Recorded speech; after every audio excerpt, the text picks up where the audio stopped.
Google ചേരുന്നുണ്ട്. Google, ഇപ്പോൾ അവിടെ എത്ര മൃതദേഹങ്ങൾ സംസ്കരിച്ചിട്ടുണ്ട്? അവിടുത്തെ സംസ്കാരത്തിനുള്ള മറ്റ് സൗകര്യങ്ങൾ കുറവാണ്. ഇപ്പോഴും താൽക്കാലികമായിട്ട് കൂടുതൽ മറ്റ് ക്രമീകരണങ്ങൾ നടത്തിയാണോ സംസ്കാര നടപടികൾ പുരോഗമിക്കുന്നത്? പ്രതീക്ഷ, ഞാനിപ്പോൾ നേരത്തെ നിന്ന ശ്മശാനത്തിനടുത്തൊരു പള്ളിയുണ്ട്. ആ പള്ളിയിലെ സെമിത്തേരിയിലാണ് ഇപ്പോൾ അതിന്റെ ദൃശ്യങ്ങളാണ് കാണുന്നത്. അവിടെ ഒരു കുടുംബത്തിലെ 3 പേരുടെ സംസ്കാരം ചടങ്ങുകൾ പുരോഗമിച്ചുകൊണ്ടിരിക്കുകയാണ്. ആ കാര്യങ്ങൾ ഇപ്പോഴും ആ 3 പേര്, കുടുംബത്തിലെ 3 പേരാണ് പെട്ടെന്ന് ഉണ്ടായ ഈ അപ്രതീക്ഷിത ദുരന്തത്തിൽ, സംസ്ഥാനത്ത് തന്നെ ഏറ്റവും വലിയ ദുരന്തത്തിൽ ജീവൻ നഷ്ടമായത്.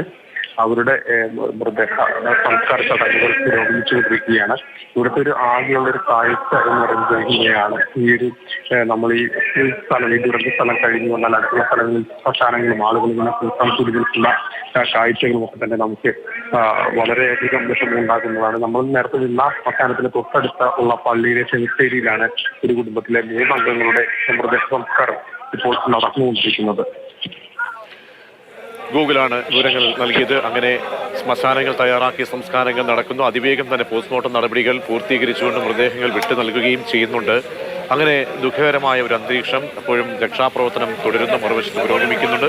184 മൃതദേഹങ്ങൾ ഇതുവരെ കണ്ടെടുക്കാൻ കഴിഞ്ഞു. ഇപ്പോഴും മനസ്സിലാക്കണം, പ്രേക്ഷകരുടെ അറിവിലേക്ക് വീണ്ടും പറയുന്നു, 200-ലധികം പേരെ ഇപ്പോഴും കാണാനില്ല. സർവേ പ്രകാരമുള്ള കണക്കുകളൊക്കെ വരുമ്പോൾ ഇത്തരത്തിൽ ആളുകളെ കണ്ടിട്ടില്ല എന്നുകൂടി മനസ്സിലാക്കണം. അപ്പോൾ ദുരന്തത്തിന്റെ ആഴം നമുക്ക് ഏത് നിമിഷവും നമ്മൾ ഊഹിച്ച് തന്നെ മുന്നോട്ട് പോകണം.